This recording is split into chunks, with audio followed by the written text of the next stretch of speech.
السلام علیکم، بسم اللہ الرحمن الرحیم۔ 1992 میں ناسا کے سیٹلائٹس نے وہ کیا جو کسی نے سوچا بھی نہیں تھا۔ ناسا کے جیٹ پروپلشن لیبارٹری میں ایک پروجیکٹ شروع ہوا۔ انہوں نے اسپیس شٹل ریڈار امیجز کا استعمال کیا تاکہ وہ پرانے کاروان روٹس کو ڈیٹیکٹ کر سکے جو ریت کے نیچے چھپ چکے تھے، اور پھر ربع الخالی کہ بے پناہ صحرا میں ایک عجیب سی جگہ پر سب روٹس ایک دوسرے سے مل رہے تھے، جیسے ہر راستہ اسی ایک نقطے کی طرف جا رہا ہے۔ اس جگہ کا نام تھا شسر، جو کہ عمان کا دور دراز کا علاقہ ہے۔ وہاں ایکسکیویشن شروع ہوئے اور کیا ملا؟ ٹوٹے ہوئے قلعوں کی دیواریں، خوشبو کے تجارت کے ثبوت، اور ایک سنک ہول جو شاید پورے شہر کو نکل گیا، ایک ایسا گڈھا جس میں پورا شہر گر گیا۔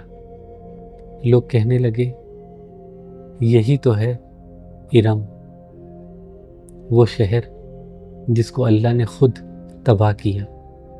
مگر یہ کہانی یہاں ختم نہیں ہوتی۔ جب ایکسکیویشن بڑھنے لگا تو صحرا نے اپنا غصہ دکھایا۔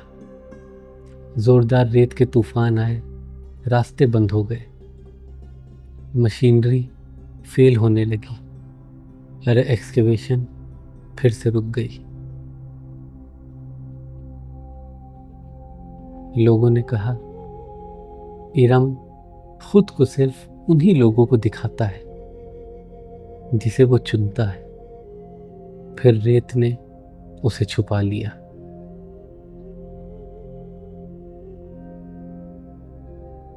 ہم نے نوح علیہ السلام کا قصہ پڑھا تھا، کیسے طوفان آیا، کیسے تمام جو برے لوگ تھے سب ختم ہو گئے، چنندہ جو ایمان والے تھے انہیں چھوڑ کر کے جو کشتی میں سوار ہوئے۔ بک آف اینوک کے حوالے سے ہم نے دیکھا کہ کیا ایک وجہ ہو سکتی ہے نیفلم یا جائنٹس کی جو سبب بنی اس طوفان کا۔ اب قوم عاد کی کہانی یہ اس بڑے طوفان کے بعد کی انسانیت کے دوبارہ ابھرنے کی کہانی ہے۔ وہ ایک سچے خدا پر یقین کے ساتھ پیدا ہوئے۔ یہ پہلے لوگ طاقتور اور لمبے تھے، جیسے کہ آدم علیہ السلام خود تھے، لیکن یہ زیادہ دیر نہیں چلا۔ نسلوں کے گزرنے کے ساتھ صاف دل کالے پڑ گئے، غرور بڑھتا گیا اور دل ٹھنڈے ہو گئے۔ ایک بار پھر انسانوں نے بت بنانا شروع کیا اور جھوٹے خداؤں کے آگے جھکنے لگے۔ سچ بھول گیا اور اتہاس دہرایا گیا۔ پھر اللہ کے نام سے جو رحم کرنے والا اور مہربان ہے ایک فیصلہ آیا۔ جب کشتی کوہ جودی پر رکی، جو آج کل عراق کے بارڈر کے پاس ہے، طوفان سے بچے لوگوں نے دوبارہ زندگی شروع کی۔ انہوں نے آس پاس کے علاقوں میں گھر بنائے اور ان کی کوششوں سے بیبیلون شہر دوبارہ ابھرا، جس کا بائبل میں بھی بہت اہم کردار ہے۔ ان میں حضرت نوح علیہ السلام کے بیٹے حام، سام، ان دونوں کی اولاد تھی جو اس زرخیز علاقے میں بس گئے۔ وقت گزرتا گیا، سام کی اولاد بیبیلون سے دور جنوبی علاقے میں چلی گئی اور آخر میں عرب کے جزیرے میں پھیل گئی، اور حام کی اولاد افریقی طرف جتنے بھی ممالک ہیں انہیں آباد کرتی۔ مشہور مورخ ابن خلدون کے مطابق عاد کے لوگوں کا پہلا عرب بادشاہ عدن ارم ابن سام تھا۔ ان کی قوم الاحقاف میں رہتی تھی، جو آج کل عمان اور حضرموت کے درمیان ہے، جہاں بڑے بڑے ریت کے ٹیلے ہیں۔ کہتے ہیں کہ وہ 1200 سال تک جیے، لیکن البیہقی کی ایک روایت کے مطابق ان کی عمر 300 سال تھی۔ ان کے بعد ان کے 3 بیٹے شداد، شدید اور ارم نے حکومت کی جو اپنے باپ کے وارث تھے۔ قرآن میں الاحقاف ایک بڑے ریت کا صحرا ہے جو عمان اور حضرموت کے درمیان 3 لاکھ اسکوائر میل میں پھیلا ہوا ہے۔ آج اسے روب الخالی کہتے ہیں یا پھر زیادہ پاپولر نام ایمپٹی کوارٹر۔ اس صحرا کے کچھ حصوں میں اتنی نرم ریت ہے کہ کوئی بھی چیز اس میں ڈوب جاتی ہے۔ یہی وہ علاقہ تھا جہاں عاد کی قوم رہتی تھی جو اپنے وقت کی سب سے طاقتور، دولت مند اور حکومت کرنے والی قوم تھی۔ امام القرطبی کے مطابق حضرت نوح علیہ السلام اور حضرت ہود علیہ السلام کے درمیان 7 نسلیں تھیں۔ کتنے سال گزرے یہ نہیں پتہ، کیونکہ عمریں بہت زیادہ ہوتی تھیں۔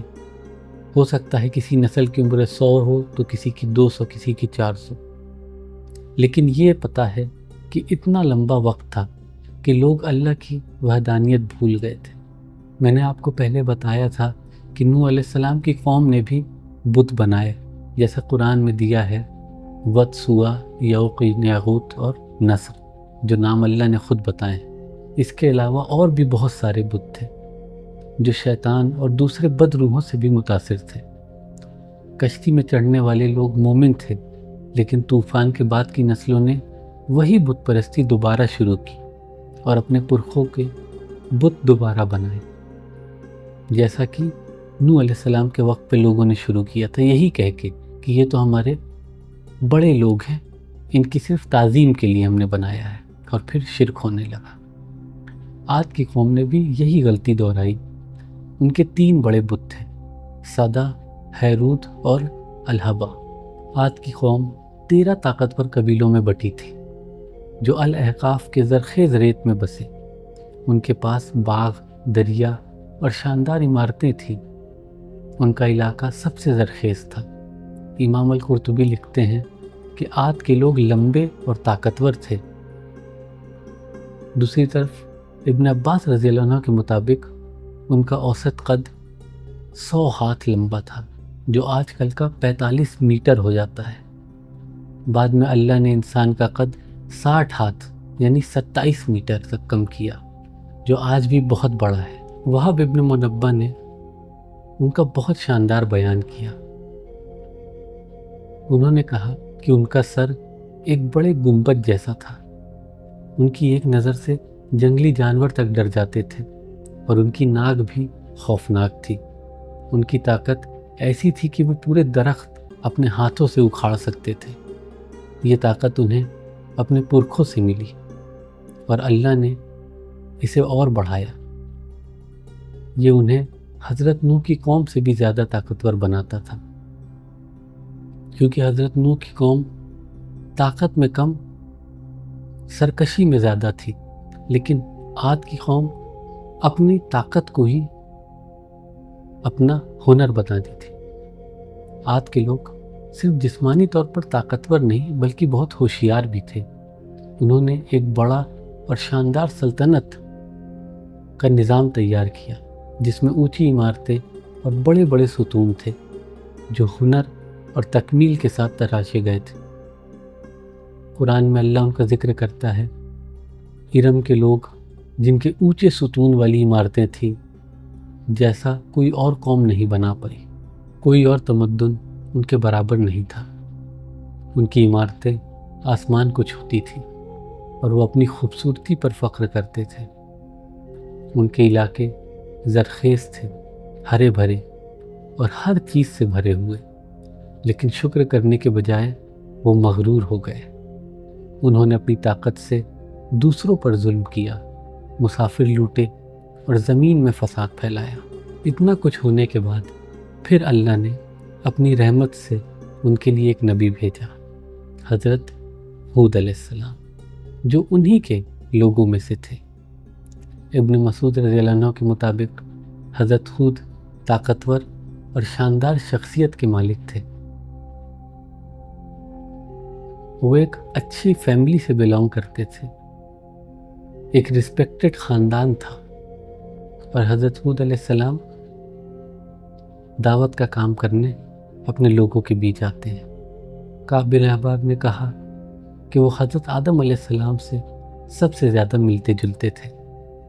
وہب ابن منبہ کے مطابق وہ 30 سال کے تھے جب اللہ نے انہیں نبی بنایا۔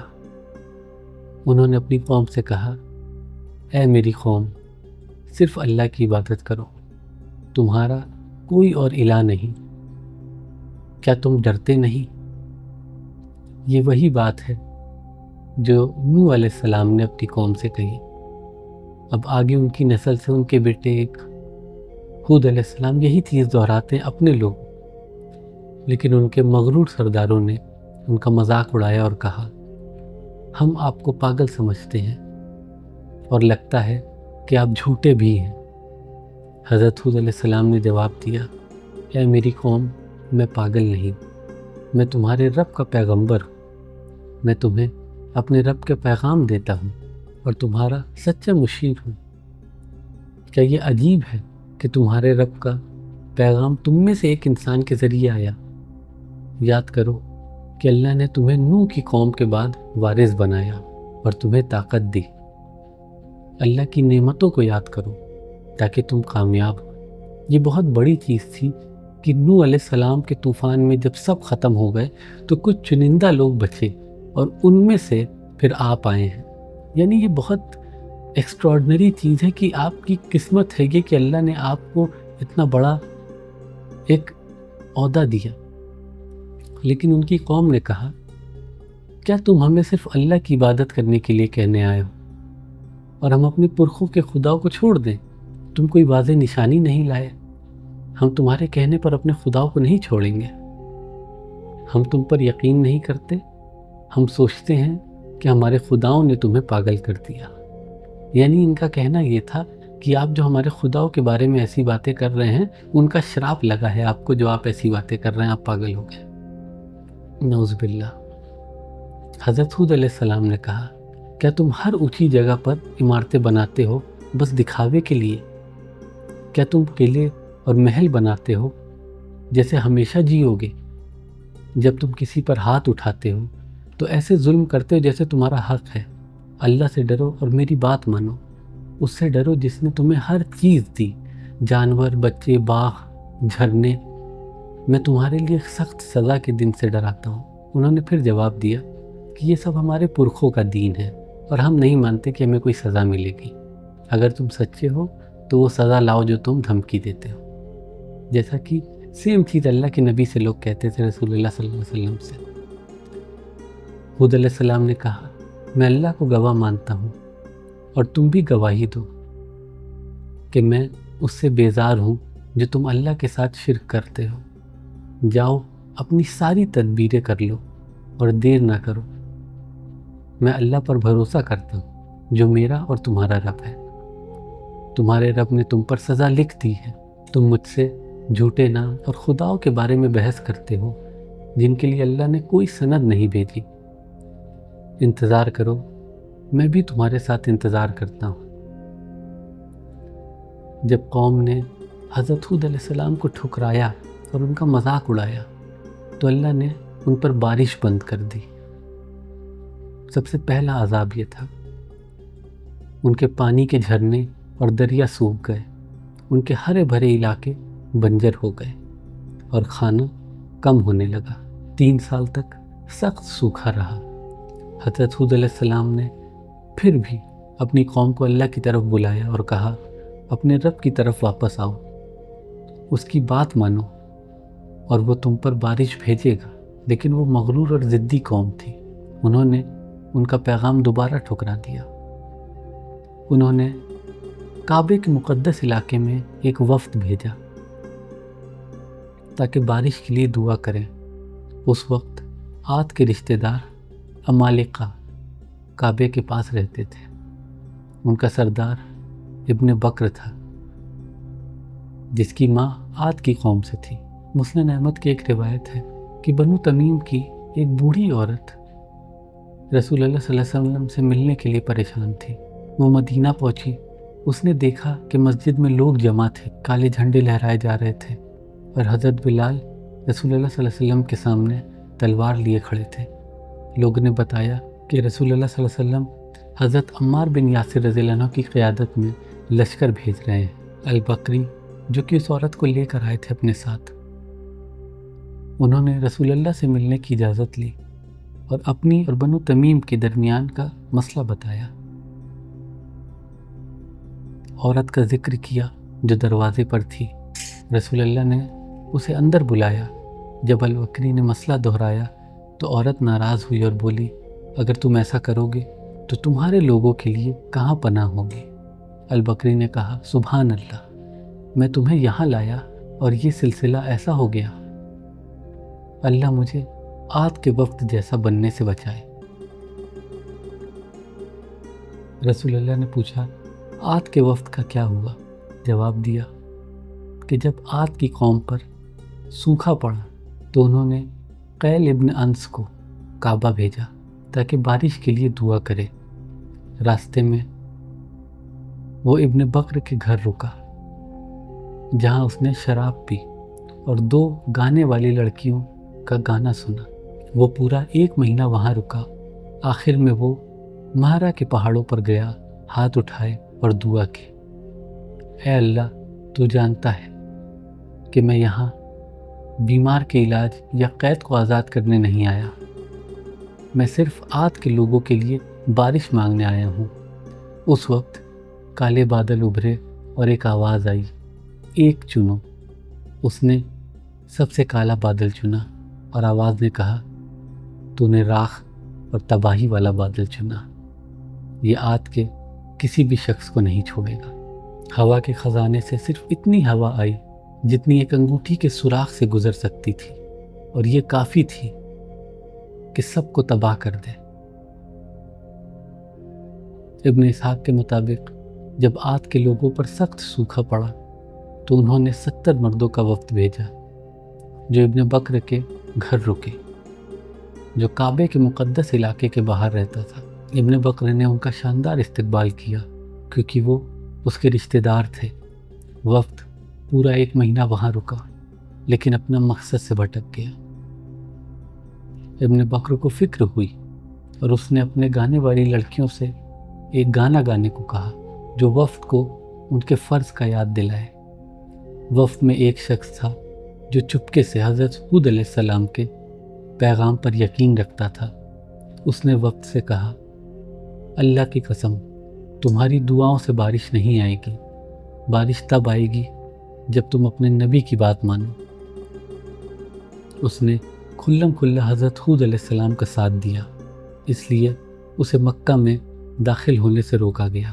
لیکن جب وفد دعا کے لیے گیا تو وہ چپکے سے ان کے پیچھے چلا گیا۔ قیل ابن انس وفد کا سردار تھا۔ جب وہ دعا کے لیے جمع ہوئے تو لوگوں نے کہا، اے اللہ، قیل جو مانگے اسے دے اور ہماری درخواست اس کے ساتھ ہے۔ قیل نے دعا کی، اے ہمارے رب، اگر ہود سچا ہے تو ہمیں بارش دے، کیونکہ اس نے کہا کہ ہمارا انکار سوکھے کا سبب ہے۔ جواب میں اللہ نے 3 بادل دکھائے، ایک سفید، ایک لال اور ایک کالا۔ ایک آواز آئی، قیل، اپنے اور اپنی قوم کے لیے ایک بادل چن۔ قیل نے کالا بادل چنا کیونکہ وہ پانی سے بھرا لگتا تھا، لیکن آواز نے کہا، تو نے راکھ والا بادل چنا ہے، یہ عاد کے کسی بھی شخص کو نہیں چھوڑے گا سوائے لہیہ قبیلہ جو ہدایت پر ہے۔ یہ کالا بادل المغیث وادی سے عاد کی قوم کی طرف آیا۔ لوگوں نے سوچا کہ بارش آئی، لیکن ایک عورت ماہد نے بادل کی حقیقت پہچان لی۔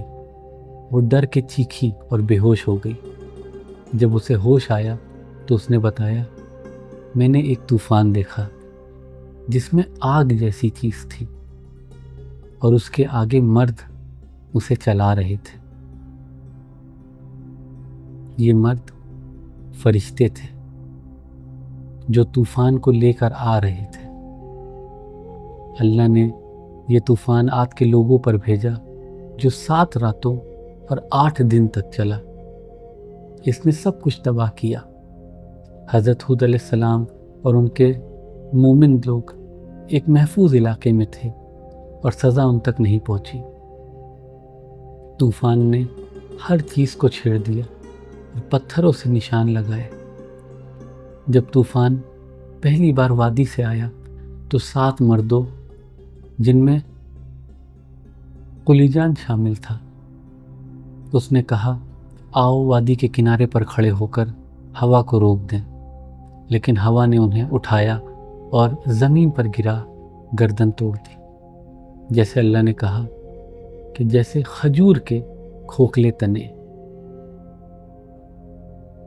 صرف قلجن بچا، وہ پہاڑ پر بھاگا اور اسے پکڑ لیا۔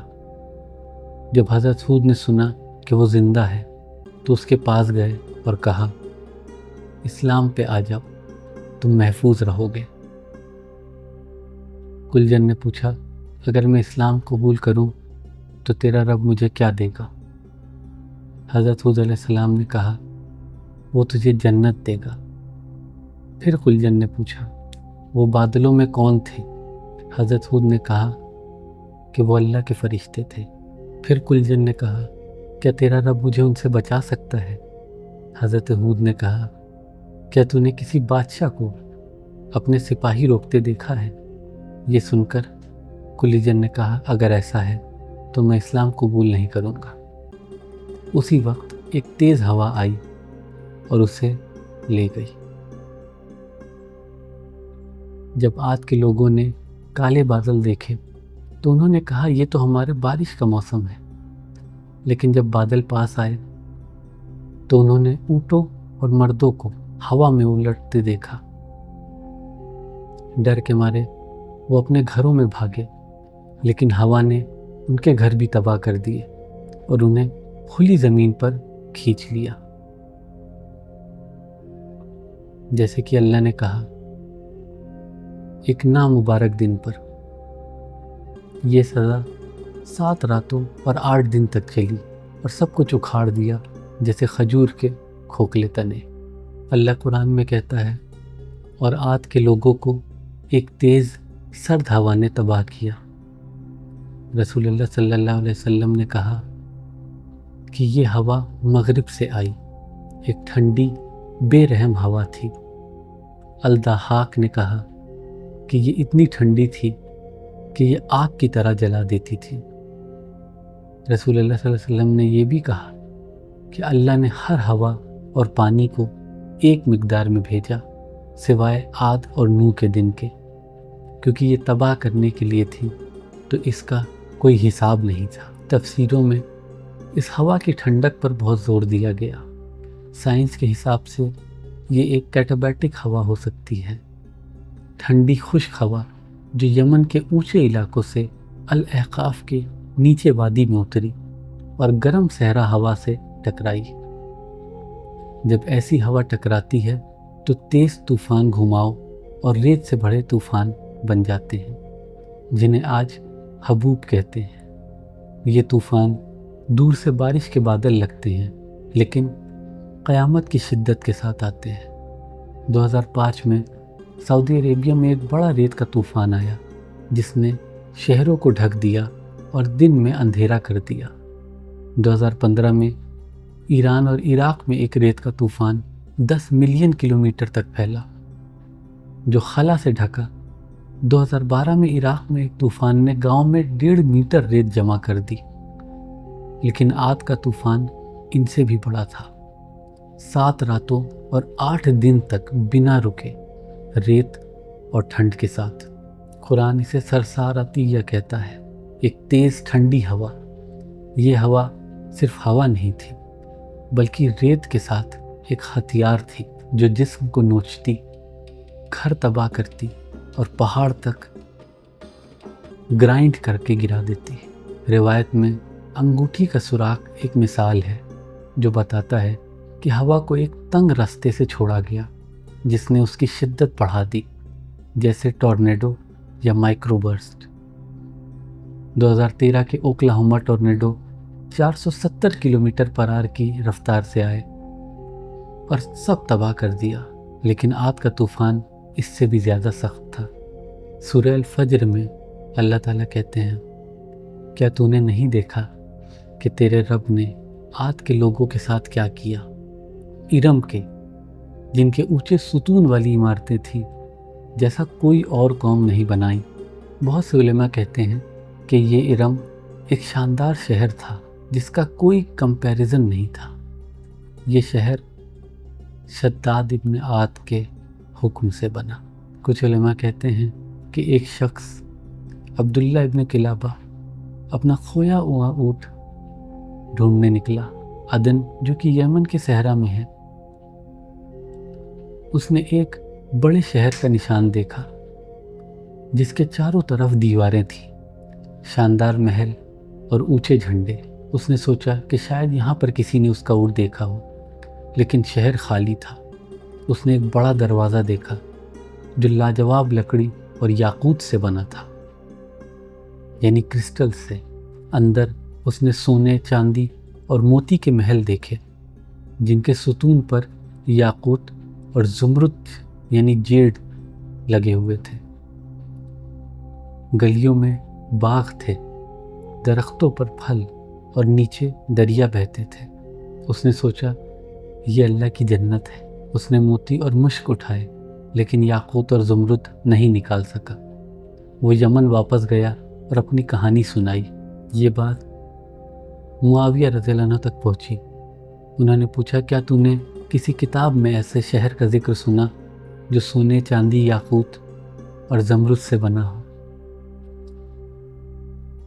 تو جواب ملا ہاں، یہ شداد بن عاد کا شہر ارم ہے جسے قرآن میں ذکر کیا گیا۔ عاد کے 2 بیٹے تھے، شداد اور شدید۔ جب شدید مر گیا تو شداد نے حکومت سنبھالی۔ وہ بہت طاقتور تھا اور پرانی کتابیں پڑھتا تھا۔ ایک دن اس نے جنت کا بیان پڑھا، یاقوت اور موتی کے محل، باغ اور دریا۔ اس نے کہا میں زمین پر ایسی جنت بناؤں گا۔ اس نے 100 بڑے کاریگروں کو چنا، ہر ایک کے نیچے 1000 مزدور تھے۔ انہیں حکم دیا کہ ایک بڑا علاقہ ڈھونڈے جہاں سونے، چاندی اور یاقوت کا شہر بنایا جائے۔ جب مزدوروں نے پوچھا کہ اتنا سونا کہاں سے آئے گا تو شداد نے کہا میں پوری دنیا کا مالک ہوں۔ انہوں نے دنیا بھر سے سونا، چاندی اور یاقوت جمع کیا۔ یہ کام 10 سال تک چلا اور پھر 300 سال تک شہر بنایا گیا۔ جب شہر مکمل ہوا تو شداد نے حکم دیا کہ ایک بڑی کھائی کھودی جائے اور 1000 قلعے بنائے جائیں، ہر ایک پر 1000 جھنڈے۔ اس نے اپنی قوم کو کہا ذات العماد کی طرف چلو۔ لیکن جب وہ شہر سے ایک دن دور تھے تو اللہ نے آسمان سے ایک تیز آواز بھیجی جس نے سب کو مار دیا۔ شداد اور اس کی قوم کبھی اس شہر میں نہیں پہنچے، اور کہا جاتا ہے کہ ایک دن ایک مسلمان جو سرخ چہرے والا، چھوٹے قد کا اور صاف گردن والا ہوگا اس شہر میں جائے گا، خزانے کے لیے نہیں بلکہ اپنا اونٹ ڈھونڈنے۔ وہ شخص وہاں موجود تھا۔ ہشام ابن سعد نے بتایا کہ الیگزینڈریا میں ایک پتھر تھا جس پر لکھا تھا میں شداد ابن عاد ہوں، میں نے ذات العماد بنایا، ایسا شہر کبھی نہیں بنا، میں نے بڑے لشکر جمع کیے اور زمین فتح کی، میں نے ارم کے محل بنائے جب بڑھاپا اور موت نہیں تھی، میں نے شہر کو 12 منزل نیچے دفن کیا تاکہ کوئی اسے پائے نہ، لیکن محمد کی امت ایک دن اسے نکالے گی۔ یہ کہانی بہت علماء نے سنائی لیکن اس کی صحیحیات پر بحث ہے۔ امام ابن کثیر نے کہا کہ جو کہتا ہے کہ ارم سونا اور چاندی کا شہر ہے، جو ادھر ادھر گھومتا ہے وہ غلط ہے۔ ابن خلدون نے بھی اسے جھوٹ کہا کیونکہ کوئی بھی ہسٹوریکل یا پھر پرانی نشانی نہیں ملی، لیکن ماڈرن سائنس نے احقاف میں رب الخالی کے علاقے میں ایک دفن شہر کے نشان دکھائے جسے ابار کہتے ہیں۔ یہ شاید 5000 سال پرانا ہے۔ آرکیولوجسٹ نے عمارتوں، دیواروں اور گول ستون کے بنیاد دیکھے۔ سیٹلائٹ تصویروں نے پرانے اونٹ کے راستے بھی دکھائے جو زمین سے نہیں دکھتے۔ یہ راستے پانی کے کنویں اور قلعوں سے جڑتے ہیں جو پرانے تجارتی راستے دکھاتے ہیں۔ کچھ کہتے ہیں کہ یہ ارم ہو سکتا ہے، لیکن دوسرے کہتے ہیں کہ یہ قرآن کے شاندار شہر سے چھوٹا ہے۔ ابھی پوری کھدائی نہیں ہوئی، اس لیے کوئی پکا فیصلہ نہیں۔ امام تبری کے مطابق حضرت ہود علیہ السلام 150 سال جیے۔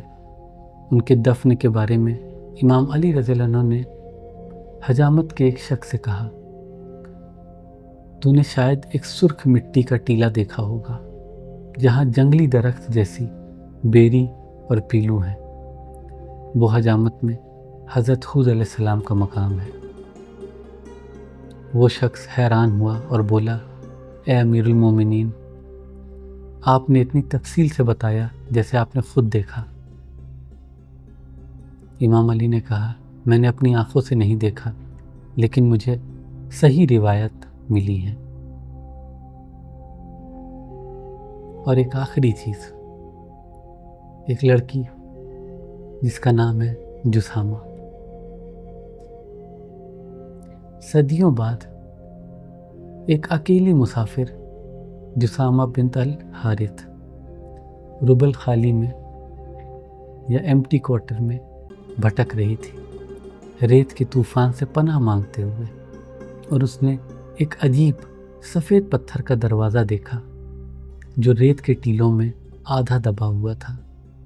جب وہ اس کے قریب آئی تو ہوا خاموش ہو گئی اور صحرا میں ایک عجیب سناٹا چھا گیا۔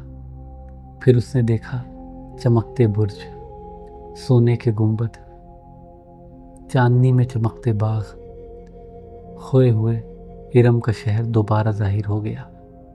اس نے سنسان گلیوں میں چلنا شروع کیا۔ ریت سے ڈھکے ہوئے قیمتی پتھر اب بھی راستوں پر تھے۔ کھانے کے میز پر کوئی ہاتھ نہیں لگا تھا۔ بتوں کے چہرے اداس تھے اور ہوا میں ایک سرگوشی۔ یہ ہے ان کا انجام جو خدا سے ٹکراتے ہیں۔ صبح ہونے سے پہلے ریت دوبارہ اٹھنے لگی۔ جسامہ وقت پر بھاگ نکلی اور شہر ریت کے ٹیلوں میں دوبارہ غائب ہو گیا۔ اس نے اپنی باقی زندگی یہ خواب سنانے میں گزاری۔ کچھ نے اسے پاگل کہا اور کچھ نے مبارک، اور اسی لیے کہتے ہیں کہ ارم کا شہر خود چنتا ہے کہ وہ کس کے سامنے اپنے آپ کو ظاہر کرے گا۔